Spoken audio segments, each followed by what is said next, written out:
નમસ્તે વિદ્યાર્થી મિત્રો, જય શ્રી કૃષ્ણ. વિદ્યાર્થી મિત્રો, ઉમા વિદ્યા સંકુલની યુટ્યુબ ચેનલમાં તમારું સ્વાગત છે. વિદ્યાર્થી મિત્રો, આજે આપણે ભણવાના છીએ સામાજિક વિજ્ઞાન ધોરણ 6.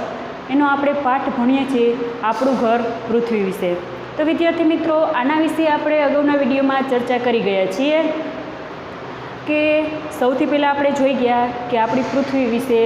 ત્યાર પછી જે છે કે કોઈ એવો આપને પ્રશ્ન કરતા કે તમે બધા ક્યાં રહ્યો છો, તો તરત આપણે જવાબ આપી શકતા કે આપણે બધા જે છીએ આ પૃથ્વી ઉપર રહીએ છીએ. અને ખાસ વાત કરીએ કે આપણી પૃથ્વી જે છે એ પણ સૌર પરિવારનો એક સભ્ય છે. એટલે કે સૌર પરિવારમાં જુદા જુદા ગ્રહો, ઉલ્કાઓ, લઘુગ્રહો, ધૂમકેતુઓ આવું બધું આવેલું છે. એકલા ગ્રહો જ છે નહીં. ત્યાર પછી આપણે ગ્રહોનો પણ વિસ્તારથી અભ્યાસ કરી ગયા. ત્યાર પછી નક્ષત્રો અને ઉલ્કાઓ વિશે પણ જોઈ ગયા. ખાસ આપણે જોતા હતા કે આપણા ઘર પૃથ્વી વિશે આપણે અભ્યાસ કરવાનો છે. હવે તો આપણા ઘર પૃથ્વી કે જ્યાં આપણે રહીએ છીએ, અત્યાર સુધી તો આપણે અભ્યાસ કરતા હતા એ બીજા ગ્રહોની વાત કરતા હતા કે જે સૌરમંડળમાં બાકીના ગ્રહો, ઉલ્કાઓ છે, નક્ષત્રો છે એના વિશે અભ્યાસ કરેલો. હવે જે છે વાત કરીએ આપણે તો આપણા ઘર પૃથ્વી વિશે, તો જ્યાં આપણે રહીએ છીએ તો એના વિશે પણ આપણે થોડીક ચર્ચા તો કરી જ ગઈએ છીએ. ધ્રુવના તારા વિશે અને ત્યાર પછી આપણું જે પૃથ્વી વિશે પણ થોડીક માહિતી આપણે મેળવી લીધી. ત્યાર પછી જે છે આપણી પૃથ્વીમાં જે અક્ષાંશ અને રેખાંશો આવેલા છે એના વિશે અહીંયા વાત કરવાની છે. ખાસ વિદ્યાર્થી મિત્રો જે છે આપણા પૃથ્વીને સમજવા માટે અથવા તો નકશાને સમજવા માટે આપણી પૃથ્વી ઉપર એટલે કે પૃથ્વીના ગોળા અથવા તો નકશા ઉપર કાલ્પનિક રેખાઓ આવેલી છે. કાલ્પનિક અક્ષાંશ અને રેખાંશ દર્શાવેલા છે.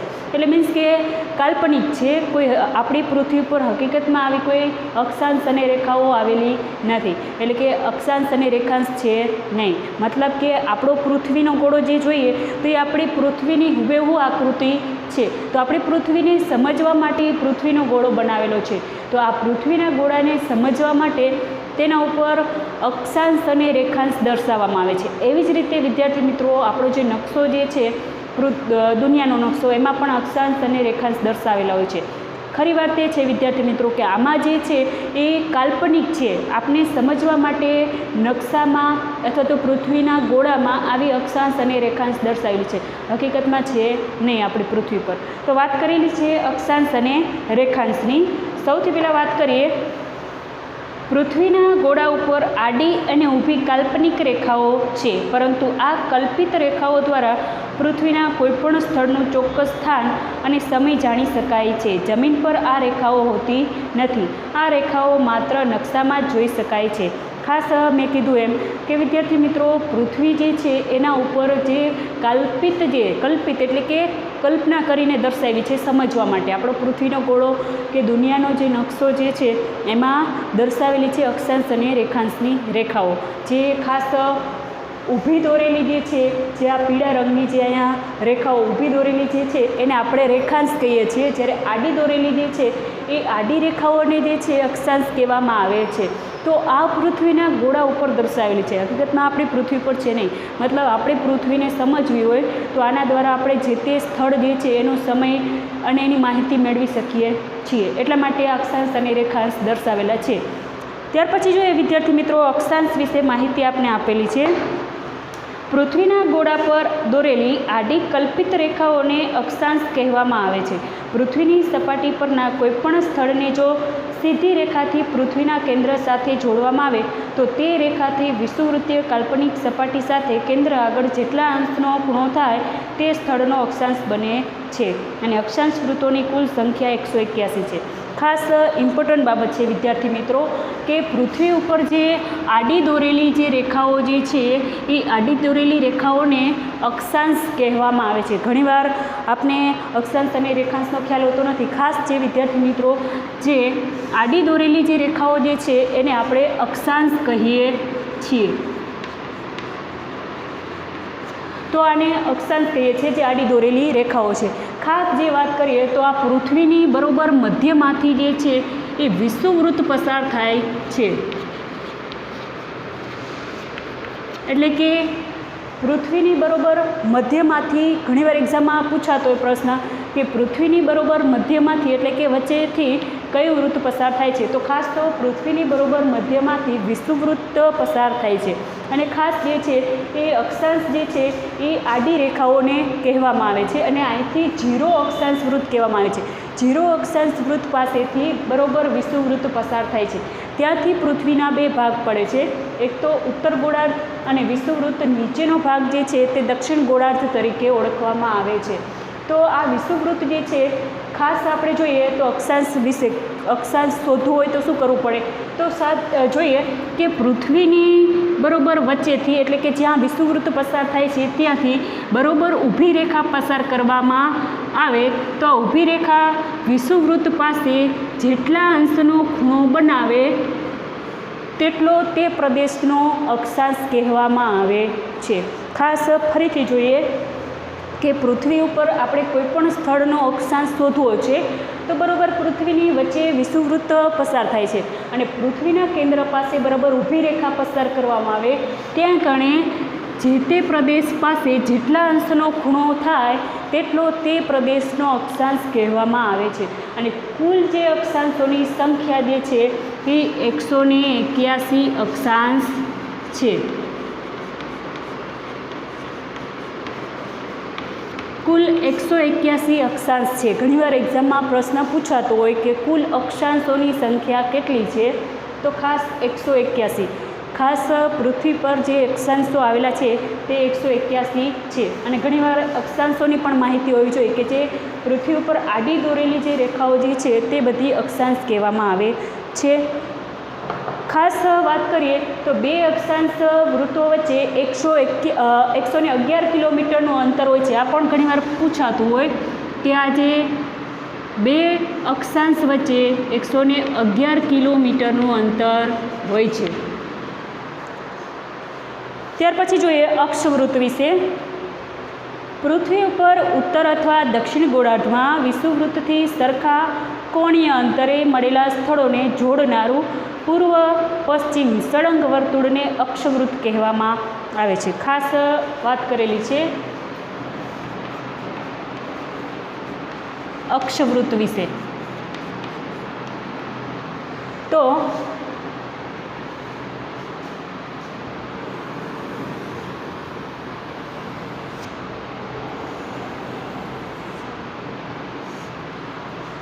માની લો કે આપણી પૃથ્વીનો આકાર છે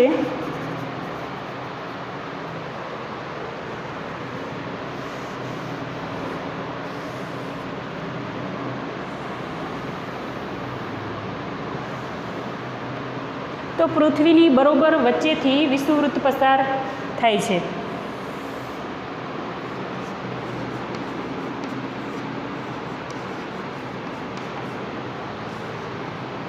જીરો અક્ષાંશ વૃત્તથી વિષુવવૃત્ત પસાર થાય છે. અહીંયા વાત કરેલી છે કે પૃથ્વી ઉપર ઉત્તર અથવા દક્ષિણ ગોળાર્ધમાં વિષુવવૃત્તથી સરખા કોણીય અંતરે મળેલા સ્થળોને જોડનારું પૂર્વથી પશ્ચિમ સળંગ વર્તુળને અક્ષવૃત્ત કહેવાય. ખાસ વાત કરેલી છે કે આ જે પૃથ્વીની ઉત્તર બાજુ થઈ અને આ દક્ષિણ.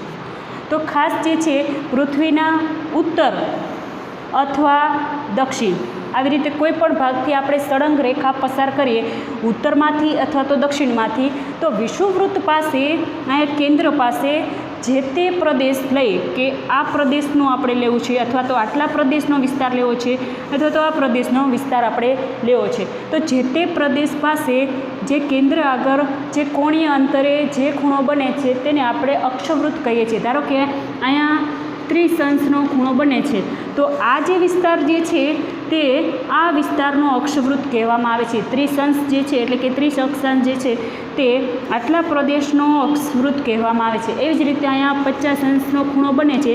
ધારો કે આપણે સીધી રેખા આટલા વિસ્તારમાંથી પસાર કરેલી તો આ વિષુવવૃત્ત પાસે જે ખૂણો બને છે આટલો તો તે જે છે એ આટલા વિસ્તારનો ખૂણો કહેવાય એટલે કે આટલા વિસ્તારનો અક્ષવૃત્ત કહેવાય છે. એટલે કે ખાસ જે છે ઉત્તર પૃથ્વી ઉપરથી કાં ઉત્તર અથવા દક્ષિણ બાજુએથી કોઈપણ પ્રદેશ પાસેથી રેખા પસાર કરવામાં આવે અને વિષુવવૃત્ત પાસે જે ખૂણો બને છે કોણાત્મક બને છે તો ત્યાં કણે જેટલો ખૂણો બને છે તેટલો તે પ્રદેશનો અક્ષવૃત્ત કહેવામાં આવે છે.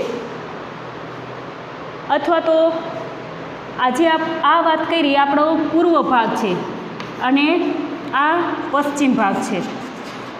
તો પૂર્વથી લઈ અને પશ્ચિમ બાજુ આ જે રેખાઓ આપણે ધારો કે પૂર્વ બાજુથી પસાર કરી અને વિષુવવૃત્ત પાસે 30 અંશનો ખૂણો બન્યો તો તે આ પ્રદેશનો અક્ષવૃત્ત કહેવાય. એવી રીતે આપણે આ બાજુથી પણ લઈ શકીએ, આ બાજુથી પણ રેખા પસાર કરી શકીએ છીએ અને જે તે પ્રદેશનો જે ખૂણો બને છે તેટલો તે પ્રદેશનો અક્ષવૃત્ત કહેવાય. તો આવી રીતે જે છે એ પૂર્વથી પશ્ચિમ આવી રીતે બે જે ગોળાર્ધ જે છે એટલે કે સળંગ જે વર્તુળમાંથી કોઈપણ જગ્યાએથી આપણે અક્ષવૃત્ત શોધી શકીએ છીએ. આગળ જોઈએ, રેખાંશ વિશે માહિતી આપને આપેલી છે.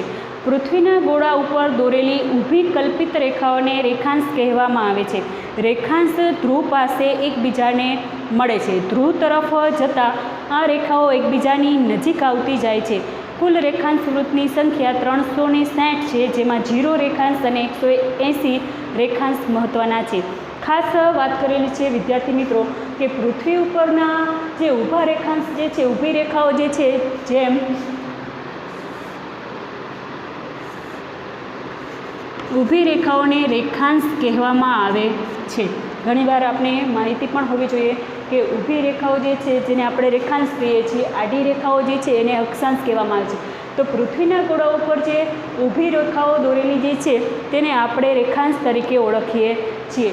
ખાસ જે છે એ રેખાંશો ઉત્તર ધ્રુવ, આ જે આપણો પૃથ્વીનો ગોળાનો ઉત્તર ભાગ છે જેને ઉત્તર ધ્રુવ પણ કહેવામાં આવે છે અને આ દક્ષિણ ધ્રુવ તરીકે ઓળખાય છે.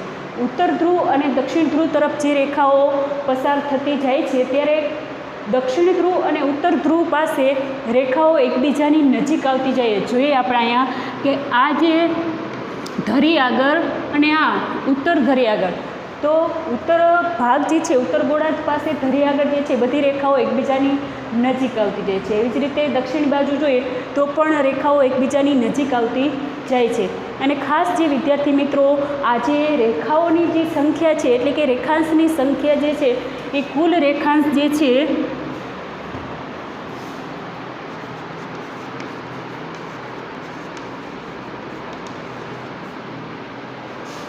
(360) છે. ઘણીવાર પૂછાય કે કુલ રેખાઓની સંખ્યા કેટલી છે અથવા કુલ રેખાંશની સંખ્યા કેટલી છે, તો 360 રેખાંશ છે. અને એમાં પણ 0 રેખાંશ જે છે અને 180 અંશ રેખાંશ જે છે તે મહત્ત્વના છે.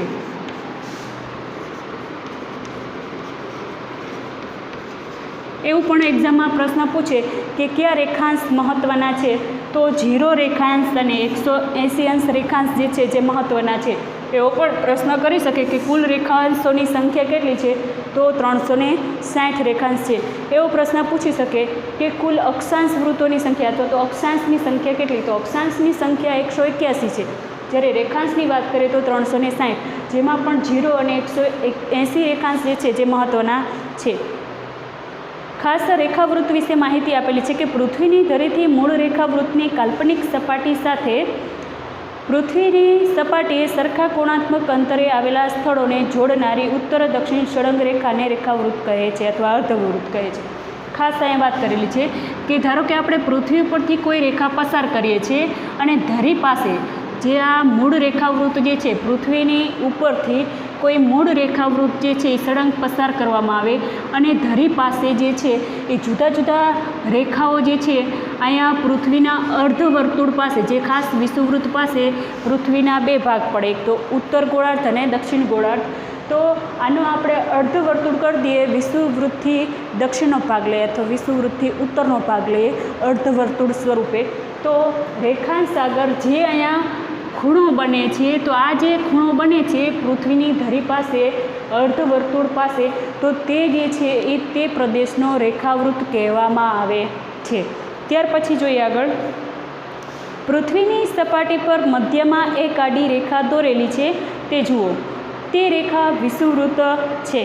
વિષુવવૃત્તની પૃથ્વીના બે સરખા ભાગ કરે છે. વિષુવવૃત્તથી ઉપરનો ભાગ એ ઉત્તર ગોળાર્ધ અને દક્ષિણનો ભાગ તે દક્ષિણ ગોળાર્ધ. વાત કરીએ પૃથ્વી વિશે, તો આપણી જે પૃથ્વી જે છે તો એમાં વાત કરેલી છે કે પૃથ્વીની બરોબર મધ્યમાંથી પહેલાં તો વિષુવવૃત્તની વાત કરી છે કે વિષુવવૃત્ત પસાર થાય છે। આ જે આડી જે રેખાઓ જે છે એનો તો હવે ખ્યાલ આવી ગયો હશે વિદ્યાર્થી મિત્રો કે જે આડી દોરેલી જે રેખાઓ જે છે એ અક્ષાંશ દર્શાવે છે। તો 0 અક્ષાંશ વૃત્તથી બરોબર વિષુવવૃત્ત પસાર થાય છે।